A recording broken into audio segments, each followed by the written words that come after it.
In this video, I'm going to talk about 7 things you can do now to recession-proof your SaaS business. And if you watch this channel, I'm sure it's no surprise that if you stick around till the end of this video, I'm going to give you a bonus tip where I talk about how to think about preparing for the inevitable economic recovery. I'm Rob Walling. I've started multiple 7-figure companies, written 3 books about building startups, and invested in more than 120 companies. If you're running a company today, or you have a product that is generating revenue, you should be thinking about how to survive the present recession. And let's be honest, we're in a recession. If you Google it today, there are different sources saying yes or no. It doesn't matter. We are in an economic downturn where we've seen the stock market decline, where we've seen companies doing layoffs. We are in enough of a receding economy that you should be thinking about changing the status quo since the last major bear market and since the last major recession. Now, we can talk about the very quick recession during COVID that lasted a month or two before all the stimulus was added. But now we are in something that has been, more of a prolonged recession. We could say it's been 6 months or more. And given that we don't know if it's going to be another 3 months, 6 months, 12 months, or even longer than that, we should be doing things that ensure our business survives.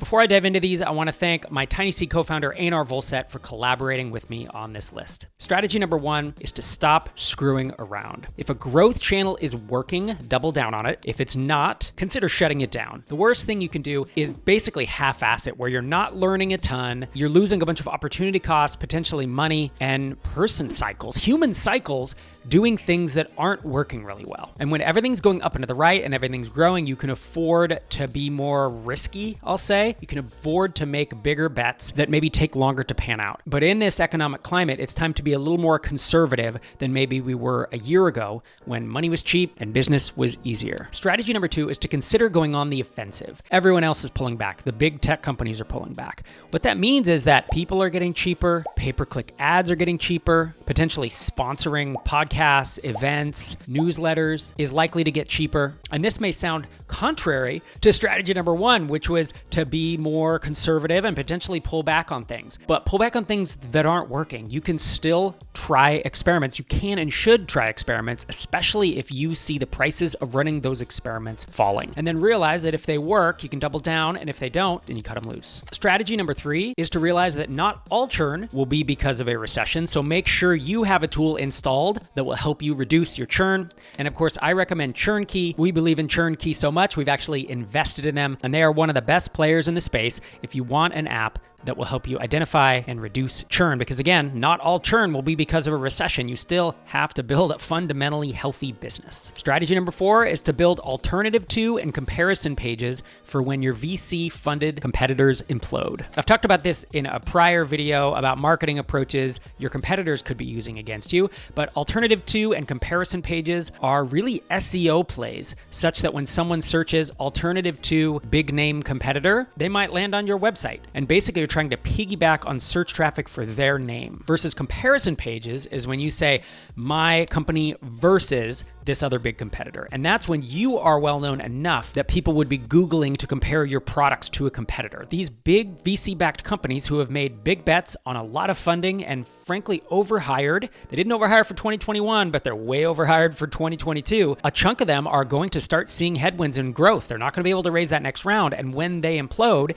you want to be there in the search results when people are looking to migrate away. That leads us to strategy number 5, which is to be quick to jump in and snipe customers from competitors that implode. I have absolutely seen multiple founders now watch a VC-backed competitor, and look, they don't need to be VC-backed or not, but if they're venture-backed, oftentimes they are big and they're growing fast, and thus they have enough customers that it's worth doing an effort like this. You should reach out to them. Email, cold outreach, LinkedIn. And you can get lists by trying to scrape a list from the internet, trying to scrape a list of testimonials. You can use Built With, you can use Datanize. It really depends on the space you're in and the competitors that you have. One example of this from just a couple weeks ago is there's a company called Assure. Assure helps venture funds do their bookkeeping and accounting. And while at my startup accelerator, Tiny Seed, we don't do business with Assure, many funds do, and they're kind of in a bind because they need to migrate away from Assure. And today I received a cold email asking if we might need help migrating away from them. Luckily, again, we don't use Assure. sure, but I bet that cold email gets a huge response because this is the perfect time to be swooping in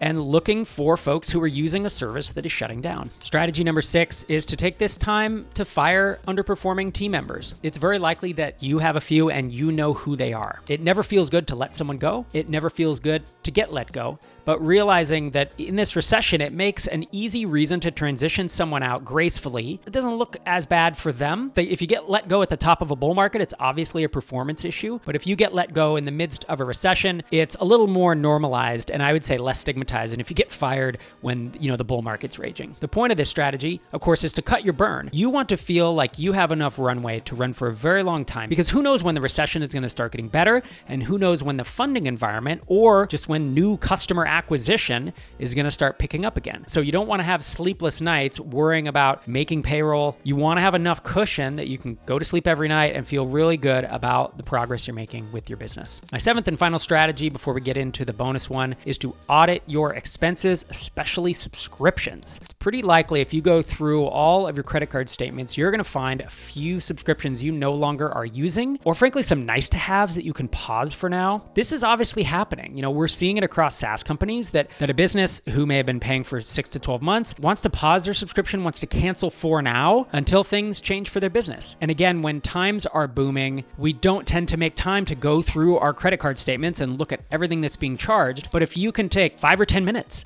and go back through the last month or two worth of expenses, I bet there's a few $100s a month at least you can probably shave off without changing the way you're operating your company. Next up is the bonus tip about preparing for the economic recovery. Before I do that, if you've enjoyed this video, love it if you'd hit the like button, subscribe to the channel. We're putting out at least one video like this every week on this channel, talking about building, launching, and growing SaaS startups. So my bonus strategy today is really to prepare yourself mentally to endure a long winter. And maybe that's another 3 months, and maybe it's another 12 months. But if you're not mentally prepared for there to be a prolonged period of uncertainty, maybe it's just with your business, maybe it's with the worldwide global economy. The problem is the news cycle, the 24-hour news cycle is just chattering so much about it that it can put a lot of fear in your heart. And so I would say stay away from 24-hour news, but also realize that this will recover. You don't want to hunker down so far that you're not ready for success as things turn around. There's a famous quote from Warren Buffett, one of the richest men on the planet, and he says, "Be fearful when others are greedy and greedy when others are fearful." We don't know when things will turn around, but we do know that they will. And if you prepare yourself mentally to grow your business slower than usual during this time, taking calculated risks, following some of the strategies I outlined here, then you're going to prepare yourself to be that slingshot when things start to pick up again. We can think about Google and Facebook,